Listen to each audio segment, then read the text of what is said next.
So just so you guys know, I'm kind of sort of in one of those weeks where everything that can go wrong not only does go wrong, but does go wrong while looking at me straight in my eyes and pissing all over my leg. Your girl not only managed to cut her whole ass hand open using nothing but a candle, leaving her without the ability to draw and, do the work that she gets paid to do for God knows how long, but I also somehow managed to break my bed. Like, my bed really just said, I'm out, while I was sleeping on it for no other reason than it hates me. Okay, that's probably incorrect. It's an inanimate object that doesn't actually have feelings and therefore can't harbor any negative ones towards me, and I probably just assembled the bed wrong all those months ago when I bought it and it just collapsed now. But still, it feels like God, Jesus, and the Taco Bell Chihuahua are looking at me, saw me doing okay, and said, you know what? No, we have to humble this girl. And humble me they did. Because not only did all of that happen, but I also got an email from YouTube and Google informing me that the world's worst artist, the notorious art thief, and all-around gross person who likes to dox people's private information and domain squat,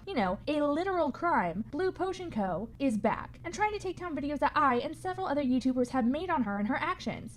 Because that's premium dorky behavior. Did I just call censorship and abusing the YouTube system dorky? You're damn right I did, and I will do it again. Because it is. It's premium dork energy. It reeks of the girl whose parents spoiled her to the point of her freaking out because she didn't get what she wanted for Christmas. Straight dork dumb, my dudes. I should honestly be fired from having a YouTube channel with the stuff that comes out of my mouth. I'm so sorry. There were so many different ways to say that, and I just chose none of them. I'm the most inefficient YouTuber. Before I get fully immersed in this topic, though, I do want to quickly ask a favor of you guys. My friend and all-around beautiful human person, Karen, aka K-Swizz, was just diagnosed with cancer. She is an all-around brilliant makeup artist and was laid off from her job a couple months ago, like so many people in this nation. So she really can't actually afford the treatments that are needed to help her in this fight against this disease that she's already fought and won before. A lot of you guys are aware that a couple years ago when I started my channel, I lost one of my oldest, dearest friends who I was in love with to cancer, as well as so many other people in my life. And it's just something that I hope we can see cured in my lifetime that no longer plagues the world the way it does. I'm guessing that everyone watching at least knows one person who has fought this battle before, and that's why I'm asking you guys right now to help Karen fight. I'm going to link her GoFundMe page down below, just in case any of you guys are in the financial position to help her at this time. I know that's asking a lot with the current state of the nation because a lot of people are really out of work, and I don't want to compel you guys to give money you don't have. But if it's actually feasibly possible for you, please send her some support. I'm also going to be linking all of her social medias down below. That way every single one of you can go and just send her some love as well. You don't need to send her money. You don't need to send her any of that. Just send her a word of kindness. Tell her you love her. Tell her her art's inspiring. Tell her whatever you feel, because honestly, that love, those messages, those words of kindness and support, they mean just as much. Now, back on topic of this absolute genius whose hobbies include stealing so much and so often that they can no longer come online because everyone already knows they can't create anything from themselves without cut and paste. Control C does not an artist make, my dude. I mean, sure, it's been months since Stephanie, Blue Potion Co., whatever she's going by now, has been relevant or doing anything online after she was shown to be nothing but a moron who couldn't create anything using her own damn noodle and a pencil, with her name only now coming back up because the brilliant and hilarious Dapina made a retrospective video on her. Sure, no one actively has thought about her since she bought multiple domain names for people who called her out, including buying the domain name for a person's full legal name like a crazy person and doxing them with it. And sure, she has literally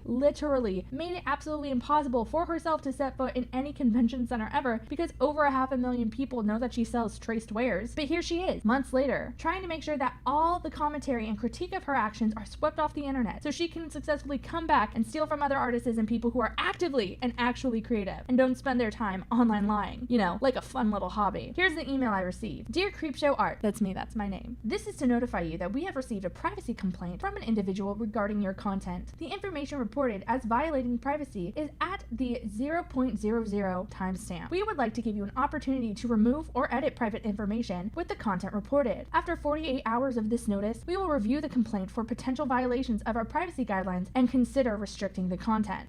Let's go over that, shall we? I think my favorite part is that the complaint is at the 0.0 timestamp where there's just, nothing, because nothing plays at 0.0. Like, what?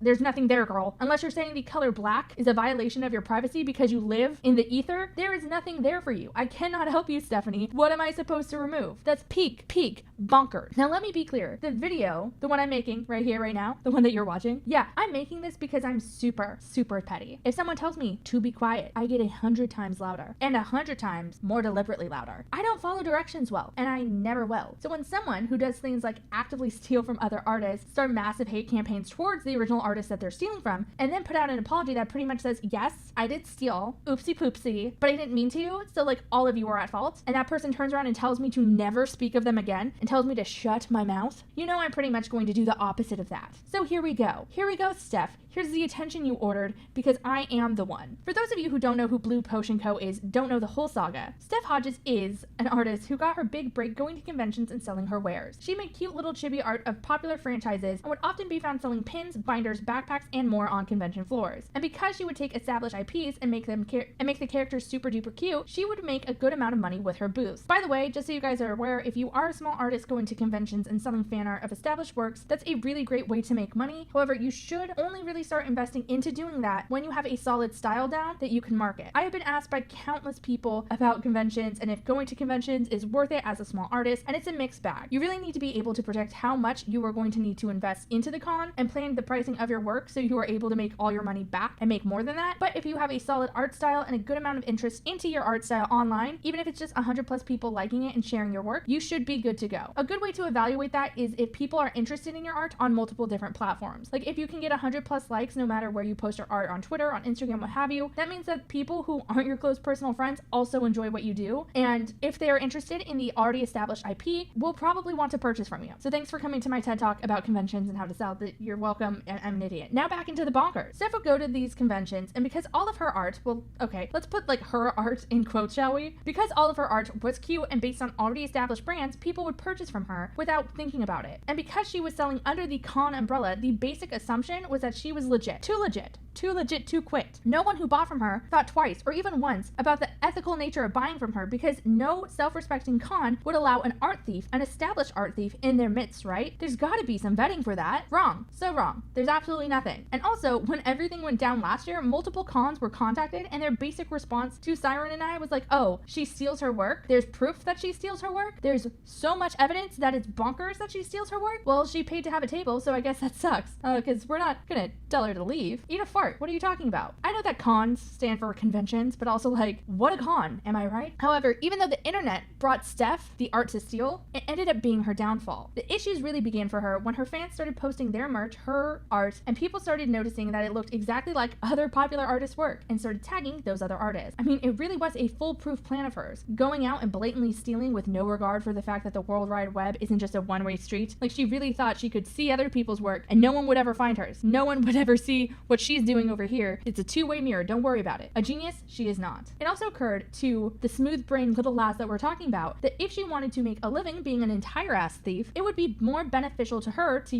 be able to sell every day of the year rather than just on a couple weekends. And so she set about creating her multiple different shops under multiple different names. Again, you guys, she's a scammer. She's a thief. She got called out every which way. Every which way. She couldn't just be Blue Potion Co. every time because people called that account out for being an art thief, which again is why I'm in front of you, reminding you that if someone has to go through 30 to 40 different usernames in a short period of time without a big following, that should be sort of a red flag. Most people don't feel the need to change their name that often, and if they have an entire ass business to run, if they're trying to make an entire ass business and they need people to recognize their name to find that business, they super should not be down to change their name that often. It's incredibly sketch, my dudes. The last time I said this though, someone commented and was like, well, that's not fair because I'm 12 and I've had 5 different usernames, and it has nothing to do with that, my dudes. If you have a bunch of usernames that you've gone through your life, that's great. It's a red flag for a reason though. That doesn't mean everyone that's going to be doing that is going to bomb the building and be an art thief. It's just a little baby yikes to look out for, especially with businesses. But Steph, or Blue, or Budget Belle Delphine as I like to call her, had been hopping around for years, literal years, until finally, the one, the only, Siren Cove took it upon herself to call that bitch out in front of everyone. She really said, this bitch is going down. Siren made a video that has 500,000 views, and in that video she showed years and years of thievery all done by the brilliant Stephanie Hodges, and showed multiple different cons and events that just didn't give a flying fuck about it. And basically, that was the everything changed when the Fire Nation attacked moment in Stephanie's life, because from that moment on, that girl would never know peace. She would never know what it was like to be able to sell without people calling her out. Never again would this smelly little peanut be able to sell a stolen good quietly. Never again would she be able to go to a con and con people into buying art that didn't didn't belong to her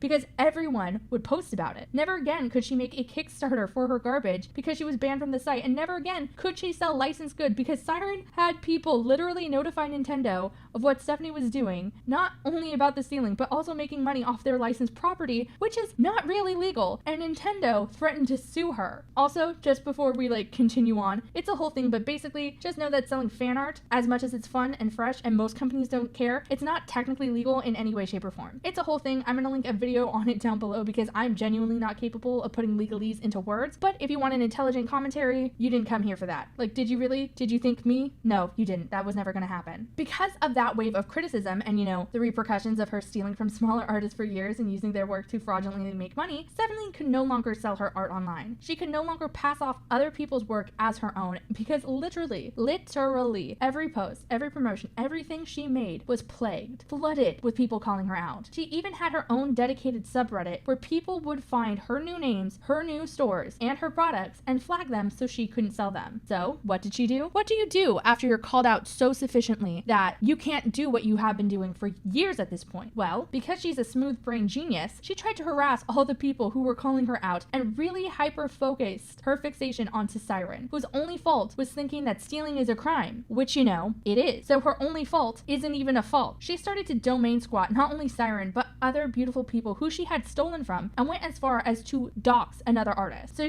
just casual things, not at all bonkers or weird or bullshit. Now, after a month, possibly a year, time isn't real, but I think a year's passed, of her being called out, her doxing people, and then leaving the internet with no fanfare, and being a bunion, Steph is back. Blue Potion Co. is back, putting privacy complaints on not only my video about her, but also on Daft Peanut's and Siren's, because I friggin' guess she's trying to make a comeback now. My assumption is that she's trying to make it so the first search result when you Google her name and her multiple businesses isn't multiple call out videos where people talk about her actions and what she's done and people screaming about how she's a thief, which if she thinks that's going to work, not gonna happen. Never gonna happen. Good freaking luck, Stephanie. It's not like I live, eat, breathe, and sleep petty bullshit on the regular and will literally cause harm to myself if it means I don't have to listen to the order someone else tells me to do. And it's also not like stealing someone's art and marketing it is something I take lightly. I am dumb that way. So welcome back, Blue Potion Co., Stephanie, whatever you're gonna call yourself next. I cannot